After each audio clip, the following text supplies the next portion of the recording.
Well, thanks for joining this special edition of Salmon Matter, a co-production of the Pacific Salmon Foundation and Conversations That Matter. Of course, this is a unique time. We are still working in the world of response to coronavirus. So all of us at the Pacific Salmon Foundation are working remotely, but still working with our friends at Conversation That Matter. I'm delighted to be joined this morning by one of my colleagues, Samantha James. She's a biologist with the Pacific Salmon Foundation, and she is working on a research program studying salmon hatcheries and their effectiveness and how we can improve their effectiveness for the good of wild salmon conservation in the future. Samantha, welcome to Salmon Matter. Thank you so much, Mike. Great. So, Sam, let's get started. You're fairly new at the Pacific Salmon Foundation, but you're passionate about salmon. You've been in the salmon world for and interested in salmon for a long time. Tell us a little bit about yourself and what got you interested in salmon. Yeah, of course.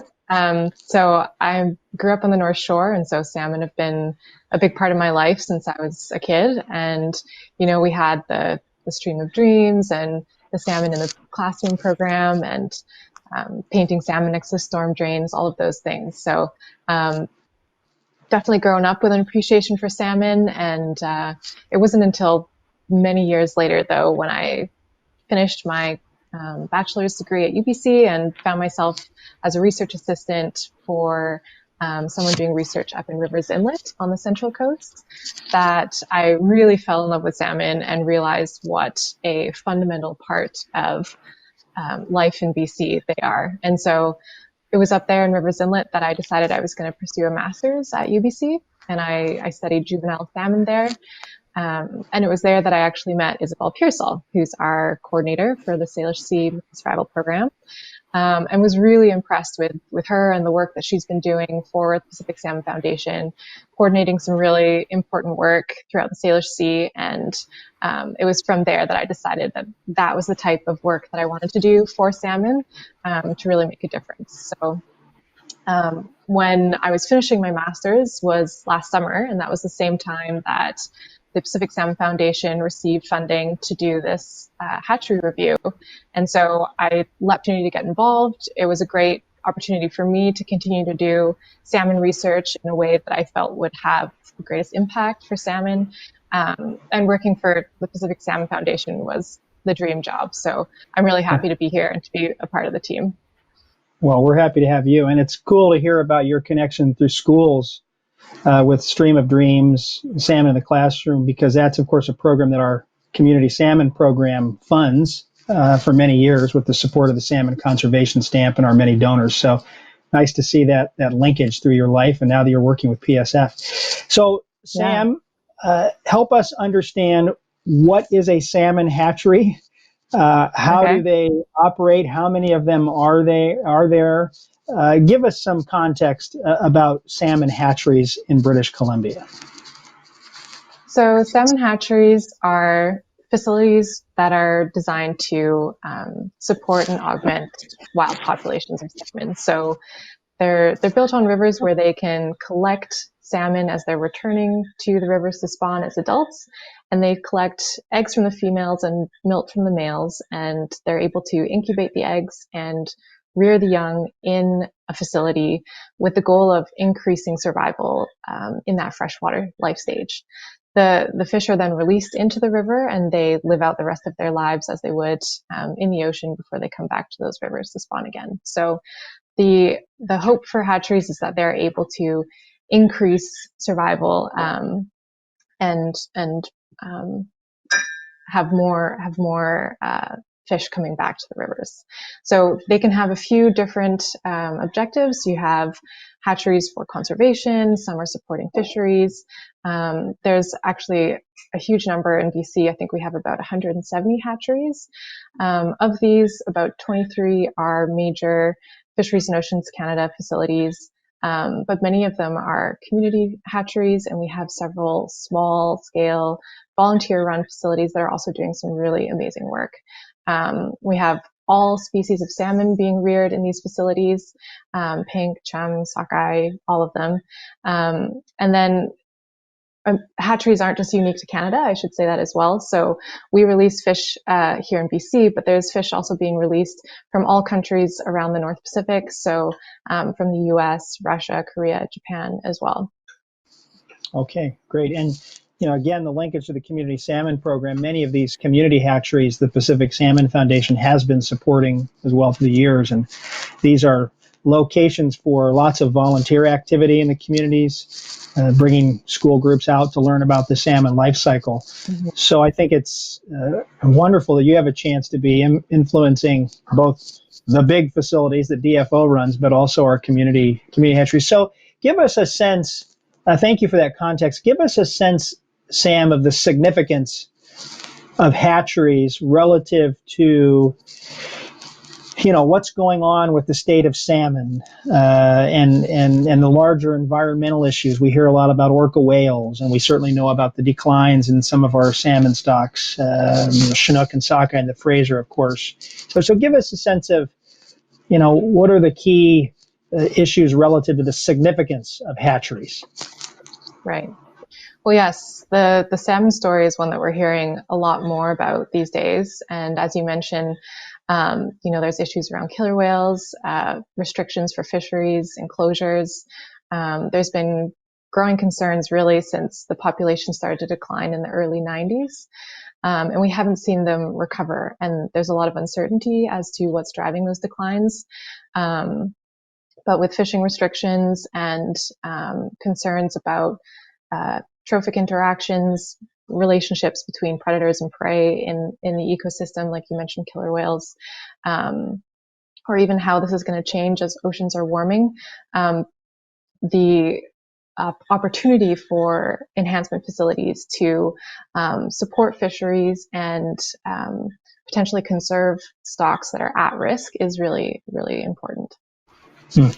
So it's a critical issue in that complicated biodiversity web that the salmon are at the center of. Yeah, absolutely. Okay, thanks, Sam. Let's get into a little bit more on the particular project that you're working on and what you're doing. Tell folks that are watching, what was the impetus for the Salmon Foundation starting this hatchery effectiveness program that you're involved with? Well, so the Pacific Salmon Foundation has been involved in work through the Salish Sea Marine Survival Program. And as part of that program, they were looking at they did a hatchery study on the Cowichan system, looking at survival rates of wild versus hatchery fish. And what they found was that the hatchery fish were having consistently lower survival than wild salmon. And so this was just one of many studies that were done through the Salish Sea Marine Survival Program. But as a result, they felt that there was a need to learn more about why is this? Why is hatchery survival so much lower? What could we be doing to see better results and improve performance of hatchery fish? Okay, that's good. Help people understand quickly, how do you measure survival? What does that mean? How do you measure survival? So for the hatchery fish specifically, they're looking at the number of fish that they're putting out versus the number of fish that are coming back, being caught in fisheries, but also coming back to the rivers and to the facilities. There are many more complicated ways of calculating survival, but that's just sort of the snapshot to get at the success of those releases that they're putting out.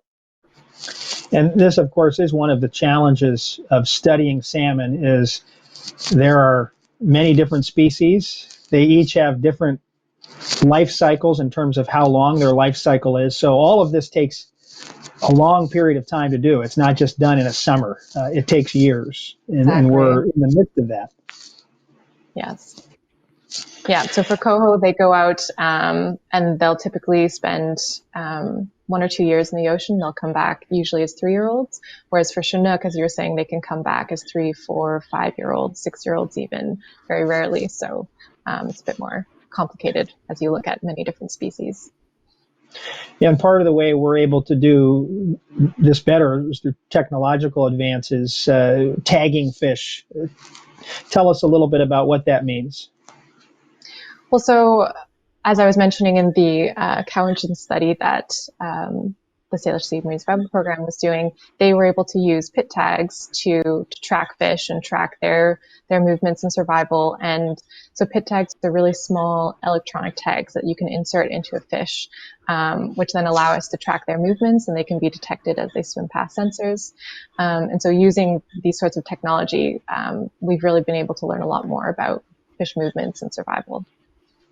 Good, thank you. And this is where I have to make a plug and a thank you for all of our donors, Samantha, because we've been doing a lot more research using pit tags and technology that even 10 years ago just wasn't available, and it's our donors that have been able to support that. So Sam, let's talk a bit now about particularly what you're doing within the hatchery effectiveness review. Yeah, okay. So this project, again, was initiated last summer when the BC Salmon Restoration and Innovation Fund announced $142 million in funding for projects that focus on innovation, infrastructure, as well as science partnerships across industries that would further the long-term sustainability of salmon. And so the Pacific Salmon Foundation had put together a hatchery effectiveness review proposal, and it was one of the first to be approved last summer. So the project itself is made up of 3 components. There is a review of molecular tools that's being done by Amy Lee Hood, who works for Environmental Dynamics Inc. in Nanaimo. And her report will actually be coming out sometime this summer. So we have that to look forward to. The second component is the piece that I'm working on, and I'll tell you a bit more about. It's reviewing release strategies used by hatcheries. And then we'll have an overarching third element that looks at hatchery effectiveness in BC generally. And so my piece looking at release strategies also has 2 different elements. I'll be doing a literature review to see what work has already been done, what do we know, and then looking at the practices and release strategies used in facilities in British Columbia. So when I'm referring to release strategies, I should just clarify that I'm referring to, how big is a fish when it's released from a hatchery? What day of the year do you release it? Are we releasing fry or smolts or yearlings? At what life stage are they? These sorts of things. And so that requires working really closely with the federal government's Salmon Matter enhancement program and looking at how effective have these different strategies been. There are standards for all of these things, time and size at release, but with these declines that we've been talking about, some facilities have started to experiment. Can things be tweaked or changed in a way to improve the numbers of fish we're seeing coming back? And so my hope is that I can take a sort of a deeper look at some of the work that they've been doing and determine what's been most effective where. We have a lot of data that they've us with, and we're really lucky to have a contracted Landmark Fisheries Research to do some of these analyses for us, to look at the effects of these release strategies on things like survival or the age of the fish that we see in catch and coming back to the facilities. Great. Now, when you talk about this literature review, Sam, and I can't remember if you referenced it earlier, you did. We're not the only country that's producing Pacific salmon through hatcheries. This is something that goes on all around the Pacific Rim. In fact, we're in Canada a relatively small percentage of the overall fish that are going out into the Pacific. Does this literature review include a global context? Are we looking at hatcheries in other countries to understand, maybe one country's doing it better than others and we can learn from them? At the moment, I'm just considering releases from the sort of BC as well as the coast of US, so Oregon, Washington, and California, as well as Alaska. While we can learn from how they are running their hatcheries as well, there are so many ecological differences in those systems along the coast that what's working in Alaska might not be working for facilities in the Strait of Georgia. So we kind of wanted to keep it broad, but also somewhat narrow so that what we're learning from this review could be applicable to us here in BC. Okay, great. Well, thank you for that detail, Sam. So just to kind of wrap it up, in a nutshell, if you're just learning about this study, watching this for the first time and learning about this study, just in a nutshell, why do you think this work that you're doing and that we're doing at PSF is going to be good for Pacific salmon and their conservation in the future?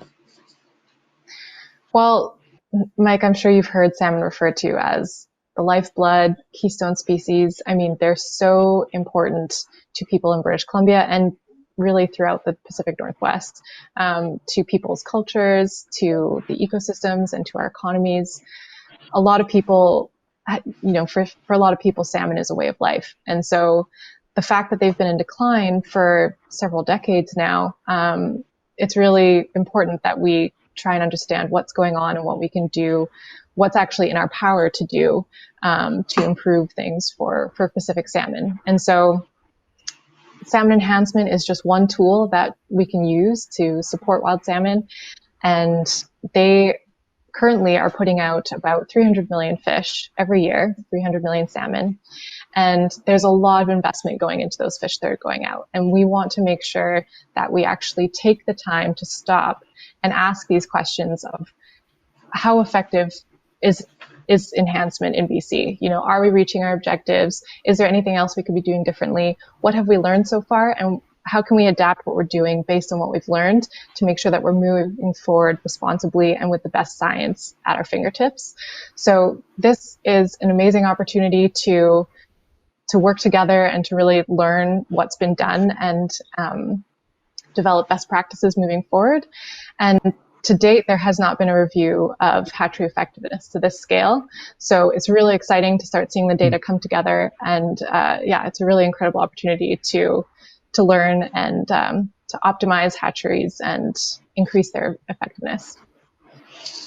Yeah, that word adapt that you used is a very powerful and prescient one these days. It's certainly in this context with climate change, something that has to be considered, but we also know in the context of this coronavirus that we're dealing with that adapting is critical.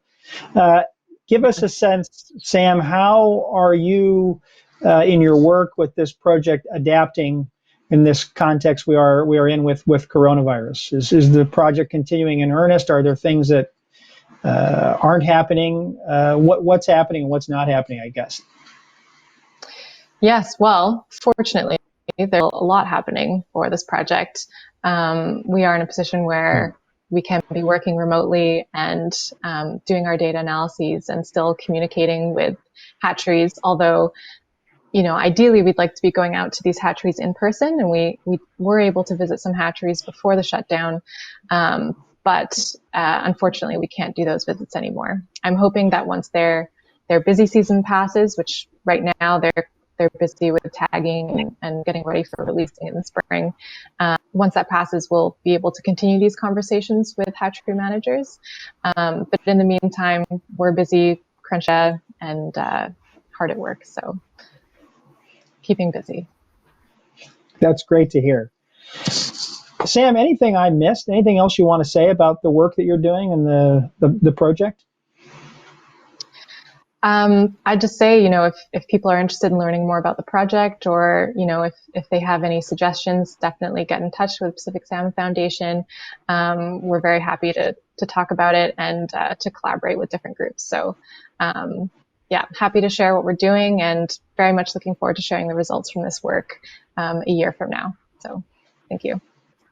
Well, Sam, thank you very much. And we have to acknowledge as well all of our donors and supporters that make this project possible. You mentioned the BC Salmon Restoration Innovation Fund.